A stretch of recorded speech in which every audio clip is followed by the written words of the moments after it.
प्रार्थना करू आपण वचनात जाऊ. पित्या परमेश्वरा प्रभू येशूच्या नावात आम्ही तुझ्या चरणाजवळ येत आहे आणि प्रभू धन्यवाद देते. आजची भक्ती आशीर्वादित केली. आम्ही तुझे उपकार मानतो. आम्ही तुला धन्यवाद देतो प्रभू. आणि परमेश्वरा आजच्या वचनासाठी प्रार्थना करत आहे की प्रभू आता जे काही वचन आम्ही आता वाचणार आहे, ऐकणार आहे, हे पवित्र आत्मा तू आम्हाला शिकव. हे पवित्र आत्मा तू आमच्यामध्ये कार्य कर. ओठ आमचे असू दे, शब्द तुझे असू दे. पवित्र आत्मा आजच्या वचनाद्वारे प्रत्येक व्यक्ती आशीर्वादित होऊ दे. आणि प्रभू आज आम्हाला प्रत्येकाला स्पर्श कर, प्रत्येकाची भेट घे, प्रत्येकाला आशीर्वादित कर. प्रभू येशूच्या नावात प्रार्थना करते. आमेन. Praise the lord. आज वचनामध्ये आपण बघणार आहोत, कशाबद्दल बघणार आहोत? पाप. कशाबद्दल? पापाबद्दल. आपल्याला प्रत्येकाला असं वाटतं पाप म्हणजे काय आहे, कारण बायबल सांगतं पापाचं वेतन मरण आहे. काय आहे?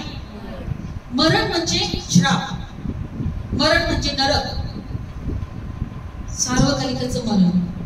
म्हणून जर पाप काय आहे हे जर आम्ही समजून घेतलं तर आम्हाला आशीर्वादित व्हायला वेळ लागणार नाही. आम्ही आशीर्वादित होऊ. काय होऊ? आशीर्वादित. पाप म्हणजे बायबलमध्ये दिलेला आहे हा एक स्वभाव आहे. काय आहे? जसं बायबलमध्ये दिलेला आहे पवित्र हा देवाचा स्वभाव आहे. पवित्रता ही काय आहे? देवाचा. तसा पाप एक स्वभाव आहे. आणि कशा प्रकारे परमेश्वराने त्या पापाला आमच्यापासून दूर केलेला आहे आज वचनात बघायचं आहे. आज प्रत्येक लोकांना असं वाटतं की मी पापी आहे, मी पापी आहे, मी पापी आहे. आणि त्यामुळे काय होतात? ते आशीर्वादित होत नाही. आमची शिक्षण एकदा बोलता बोलता बोलल्या मी प्रार्थनेत यासाठी येत नाही, मी जास्त देवाच्या उपस्थितीमध्ये आपण बोलता बोलता किती चुका करतो, बोलता बोलता किती वाईट बोलतो. आणि मग नाही का, मग जर प्रार्थनेत आलं, जर देवात आलं तर आपल्याला म्हणे का आपल्याला मग देव क्षमा नाही करणार, किंवा आपल्याला आपण कसं काय म्हणे का, कारण आपल्याला चुकीचं बोलतो आपण, त्याच्यामुळे आपण देवापासून लांबच असलेलं बरं. काही लोकांना असं वाटतं देवापासून लांबच असलेलं बरं. मग आपण भले काही करू द्या, चूक आपण काही तोंडातून बोललं तरी चालेल, पण नाही. आज आम्हाला समजायचं आहे का देवाने आमच्या मधल्या पापाला आमच्यापासून दूर केलेला आहे. काय केलेलं आहे? आता बघा बायबल सांगतं की ज्यावेळेस परमेश्वराने मनुष्याला निर्माण करताना देव काय म्हटला? मी माझ्या स्वरूपाचा मनुष्य निर्माण करेल. काय म्हटला? आपण देवाच्या स्वरूपाचे आहोत. आणि पाप जे आहे हा देवाचा स्वभाव नाही. पवित्रता ही देवाचा स्वभाव आहे. पाप हा सैतानाचा स्वभाव आहे. कोणाचा आहे? सैतानाचा स्वभाव आहे. आणि म्हणून आज आमच्यामध्ये हे पाप आलं कुठून? हे पाप आमच्यापासून दूर कसे झालेले आहेत? परमेश्वराने या पापाला आमच्यापासून कसं काय दूर केलं? आम्ही कसं काय देवाची लेकरं ठरलो?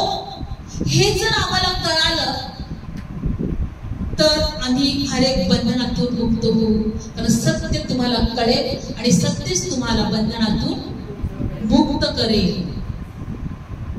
आम्हाला हे कळणं गरजेचं आहे. का इस्रायल लोक बघा बायबलमध्ये दिलेलं आहे ज्यावेळेस मोशेच्या द्वारे त्यांना नियमशास्त्र दिलं, आठवड्यातून एकदा नियमशास्त्र वाचण्यात येत होतं. काय होतं? 10 आज्ञा होत्या. अनेक आज्ञा होत्या, पण 10 आज्ञा प्रमुख आज्ञा होत्या. तू तुझा देव परमेश्वराचे प्रेम कर, पूर्ण जीवाने अंतःकरणाने तू तुझ्या देवावर प्रेम कर, तसंच शेजाऱ्यावर प्रेम कर, आई वडिलांचा मान राख, चोरी करू नको, खोटी साक्ष देऊ नको. अशा 10 आज्ञा होत्या. आणि मग ह्या 10 आज्ञा त्या आठवड्यातून एकदा जेव्हा लोक एकत्र यायचे मंदिरामध्ये, या 10 आज्ञा ते वाचून दाखवायचे. आणि 10 आज्ञा वाचल्यानंतर समजा समोरच्या मनुष्याला जर वाटलं का मी ह्या 10 आज्ञातून एखादी आज्ञा मोडलेली आहे, मग तो मनुष्य काय करायचा? मी पाप केले. मी काय केलंय? पाप केले. आणि मग तो स्वतःला ठरवायचा का मी पापी आहे. मग तो स्वतः काय करायचा? पापाबद्दल तो अर्पण द्यायचा मंदिरात. काय द्यायचा? म्हणायचा मी पाप केलेलं आहे आणि माझ्या पापाबद्दल हे अर्पण आहे. आणि मग ते अर्पण तो याचक घ्यायचा मंदिरातला. त्या अर्पणावर हा मनुष्य त्या अर्पणावर असा हात ठेवायचा आणि मग याचक प्रार्थना करायचा, प्रभू याचे जेवढे पाप आहेत त्या अर्पणावर, त्या कोकरावर किंवा त्या मेंढरावर जाऊ दे. आणि मग त्या मेंढराला किंवा त्या कोकराला बळी द्यायची. काय करायचे? बळी द्यायची. आता त्या मनुष्याचे पाप कुणामध्ये गेले? ते मेंढरामध्ये किंवा कोकरामध्ये, हो की नाही? का त्याची बळी द्यायची?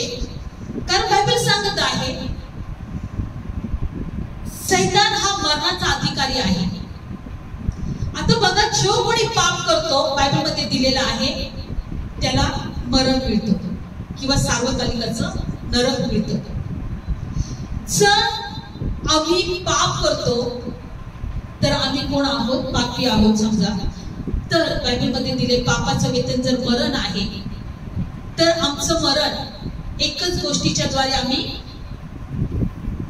घेऊ शकतो किंवा त्याची क्षमा मागू शकतो, प्रायश्चित्त करू शकतो. रक्त देणे. काय? रक्त ओतल्या वाचून पाप क्षमा होत. आणि म्हणून कुणाचं रक्त देत होते? कोकराचं किंवा मेंढराचं. तर रक्तामध्ये जीवन असतं. रक्त कधीच मरत नाही. कितीतरी वर्षाचं रक्त जर तुम्ही लॅब मध्ये जर आणलं, त्याची टेस्ट केली, तरी त्या रक्तामध्ये तुम्हाला कळेल की कोणाचा DNA आहे किंवा हा कोणत्या गटाचं रक्त आहे. रक्त कधी मरत नसतं. म्हणून रक्तामध्ये जीवन आहे. आणि जर आम्हाला जर मरण मिळते, पापाचं वेतन मरण आहे, आणि जर आम्हाला जर मरण मिळत आहे तर आमच्या पापाचं प्रायश्चित्त कोणीतरी करणं गरजेचं आहे. आणि म्हणून मनुष्याला जेव्हा कळायचं मी पापी आहे, तेव्हा मेंढरू किंवा कोकरू तो त्या मंदिरात तो घेऊन यायचा आणि त्या मेंढराचा तो बळी द्यायचा आणि तो स्वतः निर्दोष निष्कलंक होऊन तो घरी जायचा. Praise Lord. अशा प्रकारे अनेक वेळेस प्रभू येशू येईपर्यंत हे यज्ञ अर्पण चालू होतं. लोक मंदिरात यायचे, पण ते कधीच असे निर्दोष झाले नाही. दरवर्षी ते म्हणायचे आम्ही पापी आहोत, हे कोकरू धरा. आणि दरवर्षी आम्ही पापी आहोत, हे कोकरू घ्या. आणि मग त्यानंतर ते कधीही निर्दोष ठरले नाही. मरेपर्यंत त्यांना त्यांचं पापाचं प्रायश्चित्त करावं लागायचं आणि पापाचं कोकरू अर्पण यज्ञ द्यावं लागायचं. पण आज ही गोष्ट बघायची नाही आपल्याला. आज आपल्याला हे बघायचं आहे परमेश्वराने आमच्यापासून पाप दूर केलेला आहे, आम्हाला निर्दोष ठरवलेला आहे. पाप हा एक स्वभाव आहे. काय आहे? आणि बायबल सांगतं की मनुष्यामध्ये पाप शिरले. म्हणजे कुणामध्ये? आदामामध्ये. एका मनुष्याकडून काय झालं? पाप जगात शिरले. रोमकारास पत्र. आज जर आम्हाला कळालं की पाप जे आहे हे आमच्यापासून दूर झालेले आहे आणि आम्ही निर्दोष निष्कलंक झालेलो आहोत, तर आम्ही देवाची मोठी स्तुती आराधना आनंदाने आणि गौरवाने करू. Praise Lord. रोमकारास पत्र 5व्या अध्यायामध्ये काढूया आपण वचन की बायबल सांगते की पाप आलं कुठून. पहिले आपण बघूया पाप कुठून आलं. Praise Lord. काढ वचन. रोमकारास पत्र 5वा अध्याय. काढलं वचन. या वास्तव असे एका मनुष्याकडून पाप जगात शिरले आणि पापाकडून मरण जगात शिरले, तसे सर्वांनी पाप केल्यावरून सर्व माणसामध्ये मरण शिरलं. Praise Lord. बायबल सांगते की सर्वांनी पाप केलं आणि सर्वांमध्ये काय शिरलं? एका मनुष्याच्या द्वारे मरण शिरलं. कोणाद्वारे? आदामाद्वारे. आदामापासून सर्व उत्पत्ती घडली, सर्व जग घडवलं गेलं. मग मनुष्याने पाप केले, आदामाने पाप केले आणि त्याच्यामुळं काय केलं? मरण शिरलं. काय शिरलं? आणि बायबल सांगतं की येशू येईपर्यंत मनुष्यामध्ये मरणाने राज्य केले. म्हणजे काय केलं माहितीये? पापाने मनुष्याला आपला दास बनवून ठेवला. काय बनवून ठेवलं? दास बनवून ठेवला. आज आमच्यामध्ये जर आम्ही वाईट स्वभाव आहे, आमच्याकडून जर चुकीच्या गोष्टी होत आहेत, आमची लेकरं जर वाईट वागत आहेत, चुकीचं पाऊल टाकत आहे, तर ते नाही, त्यांच्यामधलं असणारं पाप ते करत आहे. बऱ्याचदा आम्हाला त्यांचा राग येतो, आमच्या शेजारच्यांचा राग येतो, आमच्या घरच्यांचा राग येतो जेव्हा ते वाईट वागतात तेव्हा. पण ते वागत नाही, त्यांच्यामधला असणारा पापामुळे ते तसे वागत आहे. ह्या गोष्टी आम्हाला शिकायचं आहे. पापाचं वेतन मरण आणि देवाचं कृपादान सार्वकालिक जीवन आहे. तुम्हाला माहिती आहे, परमेश्वराने ते पाप ओळखलं. बायबल सांगतं की प्रभू म्हणतो मी 99 मेंढरांना सोडून, नीतिमान मेंढरांना सोडून मी एका पापी मेंढरासाठी आलेलो आहे, किंवा त्यांना मी शोधत आहे. एक पापी मनुष्य मी त्यांना शोधत आहे. का शोधत आहे? कारण प्रभूला त्याला क्षमा करायची आहे, प्रभूला त्याला जीवन द्यायचं आहे, कृपादानाद्वारे जीवन द्यायचं आहे. तर एका मनुष्याच्या द्वारे काय आलं? पाप आलं. आणि पापाचं मजुरी काय आहे? मरण आहे. काय आहे? मरण. हे असं तसं नाही, सार्वकालिक नरक. बायबल सांगतं की ते आमचं आत्मिक मरण आहे. काय आहे? सार्वकालिकासाठी आम्ही नरकात जातो. समजा आज जर मेलो, जर आम्ही ईश्वर विश्वास ठेवलेला नसेल, तर सार्वकालिक मरण ते आमच्यासाठी आहे. कारण मनुष्य जन्मतानाच तो पापाचा स्वभाव घेऊन जन्मलेला आहे, आणि पापाचं वेतन काय आहे? मरण. म्हणून स्तोत्र संहिता लिहिणाऱ्या 51 अध्यायामध्ये म्हणतो की माझ्या आईने पापातच मला जन्म दिला. म्हणजे वासनेच्या द्वारे प्रत्येकाचा जन्म झाला की नाही? म्हणजे पापातच आपला जन्म झालेला आहे. पण येशूवर विश्वास ठेवण्याच्या द्वारे आम्ही नीतिमान ठरलेलो आहोत. म्हणून देवाचं कृपादान काय आहे? सार्वकालिक जीवन आहे. आणि म्हणून या वचनामध्ये दिलेलं आहे की कशा प्रकारे परमेश्वराने आमच्यामधून पाप दूर केलेला आहे. रोमकाराचं पत्र 8वा अध्याय आणि 3रं वचन वाचूया. रोमकाराचं पत्र 8वा अध्याय आणि 3रं वचन. काढलं वचन? काय वचन वाचा? कारण नियमशास्त्र देह स्वभाव. 3रं वचन. हा वाचा वाचा वाचा. कारण नियमशास्त्र देह स्वभावामुळे दुर्बल झाल्या कारणाने जे त्याला असाध्य ते साधण्याकरता देवाने आपल्या स्वतःच्या पुत्राला पापमय देहासारख्या देहाने व पापाबद्दल पाठवून देहामध्ये पापाला दंडाज्ञा ठरवली. बायबल मध्ये दिलेलं आहे की परमेश्वराने आपल्या पुत्राला देहाच्या प्रतिरूपामध्ये पाठवलं. कशाच्या? आणि पापाकरता पाठवून देहामध्ये पापाला दंड ठरवला, न्यायदंड ठरवला. म्हणजे येशू ख्रिस्ताला देहाच्या रूपात पाठवलं परमेश्वराने, आणि पापाला येशूच्या शरीरामध्ये दंड दिला, शिक्षा दिली. काय दिली? पापाला दंड. येशूच्या शरीरामध्ये कुणाला दंड दिला? पापाला. म्हणजे पाप, बायबल सांगतं हा जिवंत आहे. पाप काय आहे? जिवंत आहे. आणि तो पाप मनुष्यामध्ये काय करतो? सर्व प्रकारचं पाप करण्यासाठी त्याला प्रवृत्त करतो. पाप काय आहे? जिवंत आहे. म्हणून एका वचनात काय दिलेलं आहे? आता ह्या वचनात आपण पाहिलं की येशू ख्रिस्ताच्या देहामध्ये पापाला दंड दिला. नियमशास्त्र हे काय आहे? बायबल सांगतं की हे दुर्बळ आहे. देहामुळे दुर्बळ असल्यामुळे त्याला जे असाध्य ते देवाने केलं. म्हणजे त्याने आपल्या पुत्राला पापी देहाच्या प्रतिरूपाने पापाकरता पाठवून देहामध्ये पापाला न्यायदंड दिला. किती मोठी देवाची योजना होती, लक्षात घ्या. मला माहित नाही तुम्हाला याच्याबद्दल काय वाटते की माझे पाप जे माझ्यासाठी ते मरण होतं, त्याचा दंड येशू ख्रिस्ताने स्वतःच्या शरीरामध्ये घेतला. काय घेतला? येशूने आपला पापाचा दंड स्वतःच्या शरीरात घेतला. ही परमेश्वराची योजना होती की आपल्या पुत्राला पाठवावं आणि येशूच्या शरीरामध्ये पापाला दंड द्यावा. काय द्यावा? आता पाप एक चोर आहे. समजा एक उदाहरण घेऊ. काय आहे? चोर. आणि एका चोराने आपल्या घरी काल चोरी केली. ठीक आहे, त्याला पकडलं आणि त्याला काय केलं? डायरेक्ट फासावर लटकवलं. काय केलं? फासावर लटकवलं आणि तो मेला. जगामध्ये तो एकच चोर होता. जगामध्ये तो एकच चोर होता आणि त्याला मारून टाकलं. आता कोणी चोरी करणार नाही, हो की नाही, कारण तो एकच चोर होता. तसं पाप याला न्यायदंड दिला, याला शिक्षा दिली. आता तो आमच्यामध्ये राज्य करणार नाही, तो आमच्यामध्ये कार्य करणार नाही, तो आमच्यामध्ये आम्हाला जेव्हा मी येशू विश्वास ठेवलेला आहे तो म्हणत नाही याच्यामधल्या पापामधला दंड दिलेला आहे. याच्यामध्ये येशू आहे. याच्यामध्ये कोण आहे? येशू आहे. आणि येशूने यांच्या सर्व पापांची शिक्षा स्वतःच्या देहामध्ये घेतलेली आहे आणि म्हणून हे सुटलेले आहे. पाप जिवंत आहे. मला तुम्हाला हे सांगायचं आहे, पाप जिवंत आहे.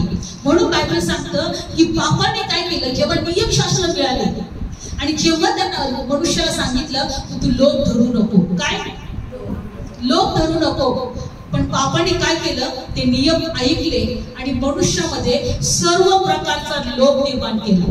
काय केला?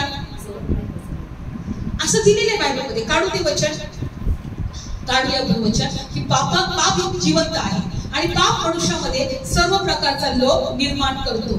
काढू आपण ते वचन. रोमकरासपत्र 7 अध्याय 7 वचन, 7 अध्याय आणि 7 वचन. काढलं वचन? रोमकरासपत्र 7 अध्याय. आज जर आम्हाला कळालं की आमच्यापासून पाप दूर झालेले आहे, मी नीतिमान आहे, मी नेहमी स्वतःला म्हणते मी पवित्र आहे, मी नीतिमान आहे, मी देवाचं लेकरू आहे.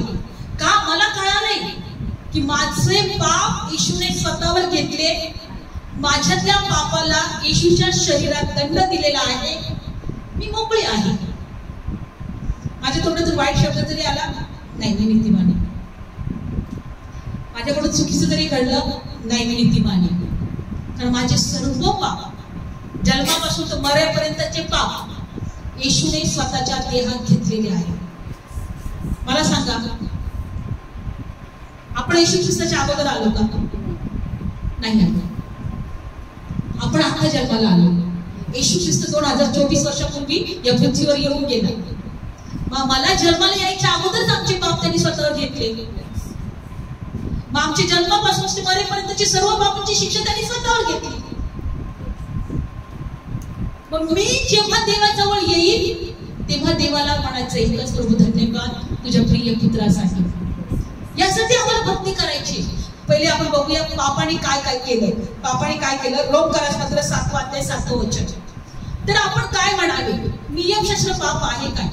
असे न हो, तथापि नियमशास्त्र वाचून दुसऱ्या कशानेही पापाची ओळख झाली नसती, कारण लोभ करू नये असे नियमशास्त्रात लिहिले आहे, तर लोभाची ओळख मला झाली नसती. पण पापाने आज्ञाच्या योगे संधी साधून माझ्यामध्ये सर्व प्रकारचा लोभ उत्पन्न केला, कारण नियमशास्त्र वाचून पाप निर्जीव आहे. बघा, जेव्हा नियमशास्त्र मिळालं, नियमशास्त्रामध्ये लिहिलं होतं लोभ करू नको, पण पापाने माझ्यामध्ये येऊन सर्व प्रकारचा लोभ उत्पन्न केला, निर्माण केला. समजा एकच लोभ असेल, शेजाऱ्यांच्या घराचा लोभ करू नको, शेजारच्या संपत्तीचा लोभ करू नको, पण आमच्यामध्ये लोभ म्हणजे हाव, आमच्यामध्ये प्रत्येक गोष्टीचा लोभ निर्माण झाला. म्हणजे एक आज्ञा होती की लोभ करू नको, पण पापाने माझ्यामध्ये प्रवेश केला आणि माझ्यामध्ये सर्व प्रकारचा लोभ निर्माण केला. याचा लोभ कर, त्याचा लोभ कर, ते तुला बघ, तुला हे पाहिजे, तुला ते पाहिजे, तुला हे मिळाल्यानंतर तू खुश होशील, तुला ते मिळाल्यानंतर तू खुश होशील, अशा प्रकारचा लोभ. मग आम्ही ते करण्यासाठी काहीही करायचा प्रयत्न करू लागलो. लोभ करू नको ही आज्ञा आल्यानंतर आमच्यामध्ये पापाने काय केलं? सर्व प्रकारचं लोभ निर्माण केलं. आता विचार करा, लोभ करू नको किंवा दारू पिऊ नको किंवा व्यसन करू नको किंवा शिवीगाळ करू नको, हे चुकीचं आहे, हे आम्हाला माहिती. हे चुकीचं आहे. मनुष्य ते चुकीचं असताना ते करतो, चुकीचं असताना तो करतो. बघा, गुटख्याच्या आणि तंबाखूच्या पुडीवर स्पष्ट लिहिलेलं असतं, हे खाल्ल्यानंतर तुम्हाला कॅन्सर होईल. लिहिलेलं असतं. माणूस वाचतो आणि ते खातो. माणूस वाचून पण ते त्याच्यावर स्पष्ट चित्र पण लिहिलेलं असतं. त्याच्यावर कॅन्सर झालं, तोंड कसं होतं, काय कसं होतं, चित्र पण दिलेलं असतं. पण माणूस घाबरतो का? खातो. खातो तो, आनंदाने खातो तो. म्हणजे मनुष्यामध्ये काय असतं? पाप असतं. जे नाही केलं पाहिजे तेच ते पाप करायला लावतो. म्हणून बायबलमध्ये दिलेलं काय आहे की किती मी कष्ट मनुष्य, यामध्ये असं दिलेलं आहे जे मी वाईट आहे ते मला माहित आहे तरी मी ते करतो, असं दिलेलं आहे 15 वचनामध्ये. किंवा आपण 14 वाचू, 7 रोम 7 आणि 14. आज लक्षात ठेवायचं आहे की पापाला येशूच्या शरीरात दंड मिळालेला आहे आणि पाप आता माझ्यावर राज्य करणार नाही. मी नीतिमान आहे, मी पवित्र आहे, मी देवाचं लेकरू आहे. जेव्हा तुम्ही हे विश्वास करा तरच पाप तुमच्यावर राज्य करणार नाही, पाप तुम्हाला गुलामात ठेवणार नाही, पाप तुमच्यावर नियंत्रण करणार नाही, पाप तुमच्यापासून दूर होत राहील. बघा बायबल सांगतं की आम्हाला कळतं हे वाईट आहे तरी आम्ही ते का करतो. बघा वचनामध्ये दिले रोमकार्यपत्र 7 ते 14 वचन. नियमशास्त्र आत्मिक आहे, आपल्याला ठाऊक आहे, मी तर देही पापाच्या सत्तेखाली विकलेला, पापाच्या सत्तेखाली. कारण जे मी करतो ते मला समजत नाही. म्हणजे जे मी इच्छितो ते मी आचरत नाही, जे मी द्वेषतो तेच मी करतो, जे मी इच्छित नाही ते जर मी करतो तर नियमशास्त्र उत्तम आहे अशी संमती देतो.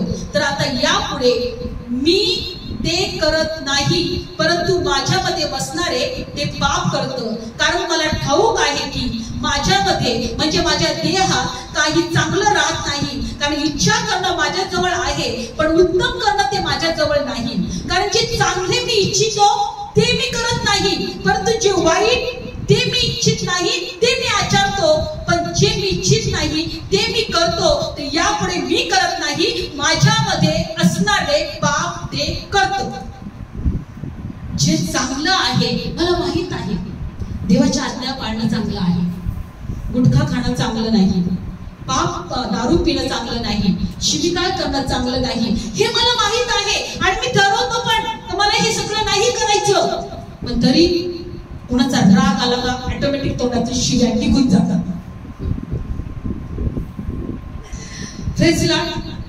दारू पिणाऱ्या माणसाला जर टेन्शन आलं का तो दारू पितो किंवा त्याला सवय झाली का तो पितो, त्याला माहिती हे चुकीचं आहे. पण या ठिकाणी वचन सांगत आहे ते मी नाही करत, माझ्यामध्ये असणारं ते पाप करतो.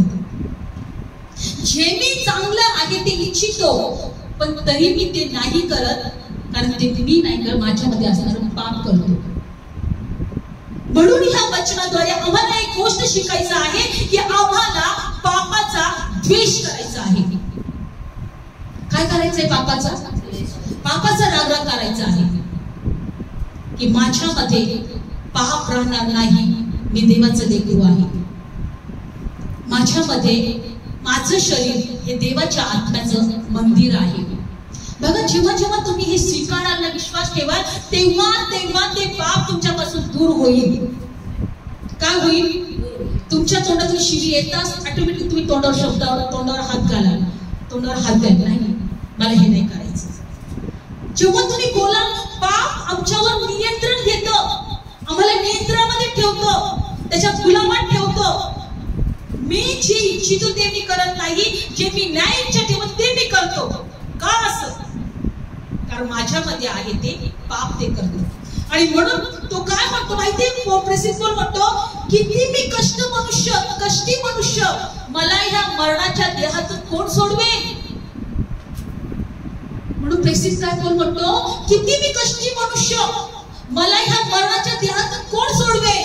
आणि म्हणून बायबल काय सांगतं 25 आपला प्रभू येशू ख्रिस्ताने याच्याकडून मी देवाची उपकार स्तुती करतो, मग ती स्वतः मनाने देवाच्या नियमाने दास्य करतो पण देहाने पापाच्या नियमाचे दास्य करतो.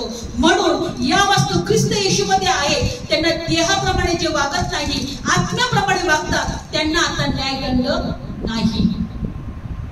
देवाने आम्हाला आता त्या पापापासून सोडवलं का? तर येशूच्या देहामध्ये पापाला दंड दिला.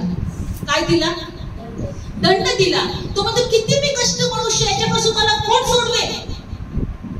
आणि म्हणून मी येशूचे उपकार मानतो की मला त्याने या पापामध्ये मी असताना येशूच्या देहामध्ये पापाला दंड देऊन याच्यातून मला सोडवले.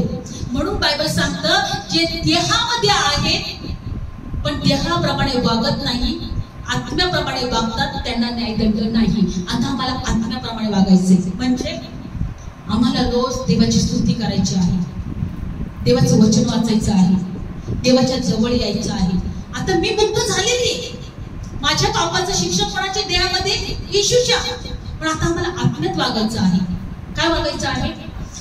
मी देवाच्या आत्म्याचं मंदिर आहे, ह्या आत्म्यात वागणं आहे. रोज म्हणत स्वतःला मी देवाच्या आत्म्याचं मंदिर आहे. माझ्यामध्ये आता पाप राहत नाही, माझ्यामध्ये देवाच्या आत्म्याची फळं आहेत. मी प्रार्थना करणार, मी देवाचं वचन वाचणार, मी देवाच्या वचनाने स्वतःला भरणार. जे आत्म्यामध्ये आहेत त्यांना न्यायदंड नाही. लक्षपूर्वक ऐका. जर तुम्हाला हे वचन कळालं तर तुम्ही आशीर्वादित व्हाल. जर तुम्हाला कळालं की माझं मध्ये पाप नाही, माझ्यातल्या पापाला येशूच्या देहात दंड दिलेला आहे आणि मग आत्म्याने वागायचा प्रयत्न करा. मी आत्मा आहे, देवाचा आत्मा माझ्यामध्ये आहे, मी देवाच्या आत्म्याचं शरीर आहे. आत्म्याचं चिंतन हे जीवन आणि शांती आहे. ऑटोमॅटिक तुमच्या जीवनात आशीर्वाद तुम्हाला दिसतील आणि देवाची शांती तुम्हाला कळेल. Praise Lord. म्हणून बायबलमध्ये दिलेलं आहे का ज्या वेळेस आहे ना आदामाचा पुत्र कोण होते? दोघ जण, काईन आणि हाबेल. काईन आणि हाबेल. हाबेल हा देवाचं भक्ती करणारा मनुष्य होता. काईन हा हाबेल हा देवाला संतुष्ट करणारा होता. आणि काईन जो होता याच्यामध्ये दैहिक स्वभाव होता. राग, द्वेष, मत्सर, हेवा, निंदा या गोष्टी त्याच्यामध्ये होत्या. आणि दोघांनी पण देवाकडे अर्पण घेऊन आले. काय घेऊन आले? हाबेल होता शेतकरी होता, काईन एक मेंढपाळ होता. आणि दोघांनी जेव्हा आपल्या शेतातून एकाने आणि काईनने आपल्या मेंढरातून अर्पण घेऊन आले, पण परमेश्वराने हाबेलचं अर्पण मान्य केलं. कुणाचं अर्पण केलं? आणि काईनचं त्याने मान्य नाही केलं. आणि मग बायबल सांगतं काईनचा तोड उतरला. उत्पत्तीचं पुस्तक 4 अध्याय काढा. पाप आमच्यावर काय करतं बघा, आमच्या दाराशी टपून कसं राहतं. उत्पत्तीचं पुस्तक 4 अध्याय. उत्पत्तीचं पुस्तक 4 अध्याय. काढलं वचन?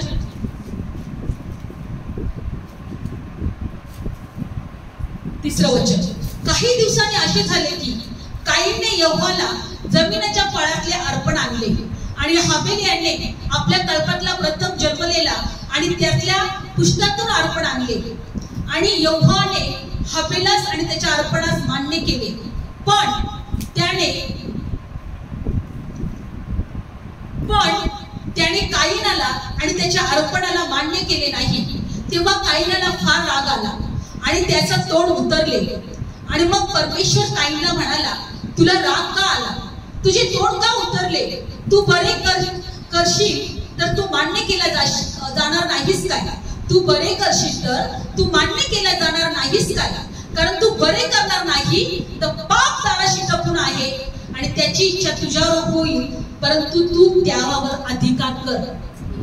तू बरं करणार नाहीस तो पाप काय आहे? दाराशी.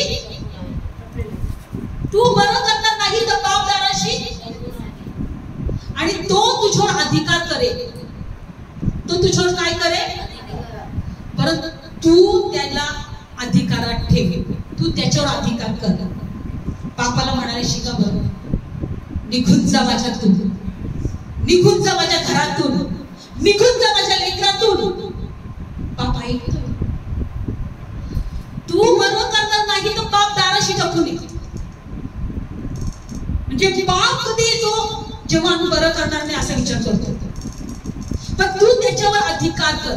देवाने त्याला सांगितलं तू त्याच्यावर अधिकार कर. बघा, दोघांनी अर्पण आणले. हाबेलचं अर्पण देवाने मान्य केलं, काईनचं अर्पण देवाने मान्य केलं नाही. पण जेव्हा त्याचं तोड उतरलं, त्याला राग आला, तेव्हा परमेश्वर स्वतः त्याच्याशी बोलला, का तुला राग आला? का तुझं तोड उतरलं? तू जर बरं करशील तर तू पण मान्य केला जाशील, पण जर तू बरं करणार नाही तर पाप दाराशी टपून आहे आणि तो तुझ्यावर काय करे, त्याची इच्छा तुझ्यावर होईल, परंतु तू त्याला अधिकार कर, त्याची इच्छा तुझ्यावर होईल. मनुष्य चुकीचे निर्णय घेतो म्हणून आम्ही पापाला आमच्यामध्ये येण्याचं आमंत्रण देतो. चुकीचं वागतो म्हणून पापाला आमच्यामध्ये येण्याचं आमंत्रण देतो. जर बरं करणार नाही तर पापदाराशी, हे पापच आम्हाला सैतानाच्या बंधनात ठेवतो. हे पापच आम्हाला आशीर्वादित होऊ देत नाही. हे पापच आम्हाला वाईट गोष्टी करायला लावतो. एकच लक्षात ठेवा, आता पापाला येशूच्या देहात दंड दिला. फ्रेंड्सला, पापाला येशूच्या देहात म्हणा मी निर्दोष आहे, मी निर्दोष आहे, म्हणा मी निर्दोष आहे. कारण माझ्यातल्या पापाला येशूच्या देहात दंड दिलेला आहे. म्हणून काढूया कलसीकरास पत्र. आता काय करायचं आहे? कलसीकरास पत्र काढू वचन. मग काय करायचं आहे? कलसीकरास पत्र काढा वचन.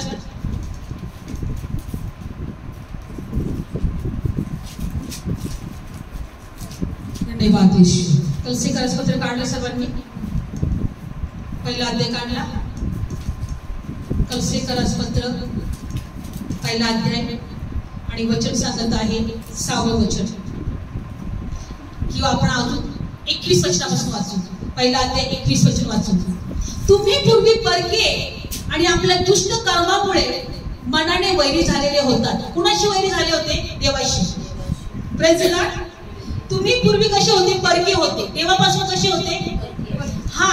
आणि मनाच्या दुष्कर्मामुळे वैरी झालेले होतात. तरी आता त्याने आपल्या रक्तमांसाच्या शरीरात मरणाच्या द्वारे स्वतःची तुमच्याशी समेट केला आहे. Praise the Lord. यासाठी की त्याने तुम्हाला पवित्र, निष्कलंक आणि निर्दोष असे आपल्या समोर ठेवावे. त्यांनी स्वतःच्या शरीराच्या मरणाच्या द्वारे आमच्याशी समेट. आम्ही पूर्वी मनाने वैरी होतो आमच्या दुष्कर्मामुळे. देवापासून परके होतो, देवापासून दूर होतो. पण बायबल मध्ये दिलेला आहे का त्याच्या मरणाच्या द्वारे बायबल सांगता आमचा समेट देवाशी झाला. यासाठी की त्याने आम्हाला पवित्र, निष्कलंक, निर्दोष असे त्याच्या समोर ठेवावे. का आम्ही देवासमोर निर्दोष, निष्कलंक आणि पवित्र राहावं. Praise the Lord. यासाठी की आम्ही देवासमोर कसे राहावं? निर्दोष आहोत. आम्ही निर्दोष आहे, आम्ही निष्कलंक आहे, आम्ही पवित्र म्हणा आहे. कुणामुळे? येशूने आमचे पापाचा दंड घेतला त्यामुळे. आणि म्हणून पुढे काय करायचं आता बघा आपण वचन. 2 अध्याय 6वं वचन. तर ख्रिस्त येशू जो प्रभू त्याला तुम्ही अंगीकारले, ख्रिस्त येशू जो प्रभू त्याला तुम्ही अंगीकारले तसे तुम्ही त्याच्यामध्ये चाला. आता त्याच्यामध्ये आम्हाला त्याच्यात मुळावलेले असून तुम्ही त्याच्यात रचलेले आणि तुम्हा शिकवल्याप्रमाणे विश्वासात स्थिरावलेले असे व्हा आणि उपकार स्तुती करण्यात आता फार वाढा. उपकार स्तुती करण्यात आता जसं तुम्ही येशू ख्रिस्तामध्ये तुम्ही जसं अंगीकारलेलं आहे आता त्याच्यामध्ये चाला. आता चालायचं नाही. मी पवित्र आहे, मी नीतिवान आहे, मी देवाचं लेकरू आहे, मी देवाच्या राज्याचे वारसदार आहे. जे तुम्हाला आता शिकवलं तुम्ही त्याच्यामध्ये चाला. आणि पुढचं काय? मी आणि त्याच्यामध्ये मुळावलेले आणि रचलेले, मुळावले जा त्याच्यामध्ये. काही जरी झालं नाही, पवित्रच आहे, नीतिमान काही होऊ द्या, मुळावलेले व्हा त्याच्यामध्ये. काय व्हा? आणि माझ्यातल्या जीवनातल्या, माझ्या घरातल्यांच्या जीवनातल्या, माझ्या लेकरांच्या जीवनातल्या पापाला येशूच्या नावात मी नाश करते म्हणायचं. पापाला तुमच्या दारात येऊ देऊ नका. Praise the Lord. पापाला तुमच्या दारात येऊ देऊ नका आणि तुमच्यावर धनीपण करू देऊ नका. येशूमध्ये मुळावलेले व्हा. आणि पुढच्या वचनात रचलेले. आणि पुढे असं काय दिलेलं आहे? तुम्हा शिकवल्याप्रमाणे विश्वासात स्थिरावलेले. तुम्हाला काय शिकवले? आता त्या विश्वासात आता स्थिरावा. विश्वासात एकच गोष्ट, आता कोणीतरी येईल, अरे तुम्ही हे पाप केले, तुम्ही ते पाप केले, आणि फक्त तू स्वतःला काय समजतो, देवाचं लेकरं कुठं असं असतं का? एकच माइंड मध्ये ठेवा, माझ्या पापाचा दंड माझ्या प्रभूने घेतलेला आहे. होय, पाप माझ्यामध्ये येणार नाही, पापाला माझ्या जीवनात, माझ्या घरात प्रवेश नाही. माझा देह पवित्र आत्म्याचं मंदिर आहे. Praise the Lord. आणि म्हणून बायबल सांगतं की विश्वासात स्थिरावलेले असे व्हा आणि उपकार स्तुती करण्यात फार वाढा. आता फक्त देवाची उपकार स्तुती करा. आता काय करा, फक्त विश्वासात स्थिरावलेले आणि उपकार स्तुती करण्यात फार वाढा. मुळलेले काय झालेले, ते अजून मुळावलेले आणि त्याच्यात रचलेले, आणि जे तुम्हाला शिकवलेलं आहे विश्वासात स्थिरावलेले आणि उपकार स्तुती करण्यात वाढा. आशीर्वाद तुमचा आहे, आरोग्य तुमचं आहे, देवाची कृपा तुमची आहे, देवाची शांती तुमचं आहे. पण आता आम्हाला मुळावलेले व्हायचं आहे, स्थिरावलेले व्हायचं आहे आणि उपकार स्तुतीमध्ये वाढायचं आहे. Praise the Lord. म्हणून आम्हाला उपकार स्तुती यासाठी करायची आहे की माझ्या देवाने पापाचा दंड त्याच्या शरीरात घेतलेला आहे. पापाचं वेतन मरण आहे, मरण म्हणजे श्राप आहे. आणि जर तुमच्या जीवनातून श्राप निघून जावं असं तुम्हाला वाटत असेल तर विश्वासात स्थिरावलेले व्हा, मुळावलेले व्हा आणि उपकार स्तुतीत वाढा. हा विश्वास ठेवा माझ्या येशूने पापाचा दंड त्याच्या शरीरात घेतलेला आहे. आता पाप माझ्यावर अधिकार करणार नाही आणि पाप माझ्या जीवनात राहणार नाही. मी पापाला येशूच्या नावात नाश करते आणि धमकावते. Praise the Lord. डोळे बंद करूया. धन्यवाद येशू, धन्यवाद येशू. Thank you Jesus. जीवन दिलाना है, जीवन दिला रहा है, यीशु मसीह हमारा सबको बुला रहा है, यीशु मसीह हमारा सबको बुला रहा है, यीशु मसीह हमारा जीवन दिला रहा है, जीवन दिला रहा है, यीशु मसीह हमारा सबको बुला रहा है, यीशु मसीह हमारा सबको बुला रहा है, यीशु मसीह हमारा. वो देखो आसमान में सूरज चांद सितारा, वो देखो आसमान में सूरज चांद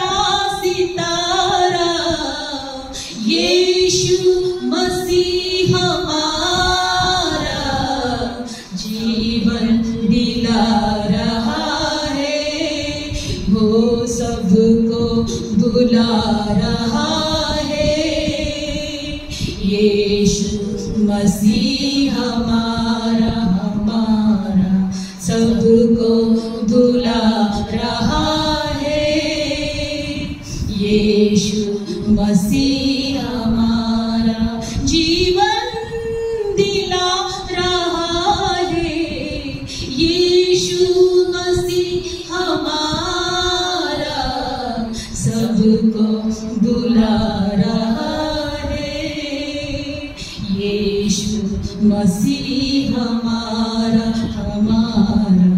सबको बुला रहा है,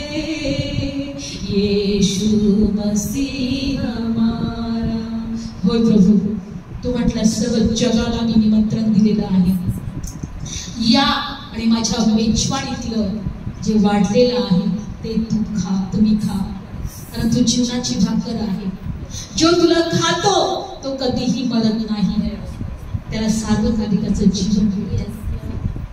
आज तुझ्या ह्या वचनाद्वारे आज लोकांना कळू दे की पाप हा जो स्वभाव आहे ते मनुष्यामध्ये मरण उत्पन्न करतं. ते मरणाचा अधिकारी सैतान आहे, पण येशू तू आमच्यातल्या पापाला स्वतःच्या देहामध्ये दंड दिला आणि मरणाच्या अधिकाऱ्याला तू आपल्या मरणाने हरवलेला आहे.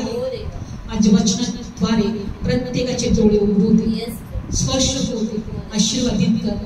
येशूच्या नावाने प्रार्थना करते, आमेन. Thank you Jesus.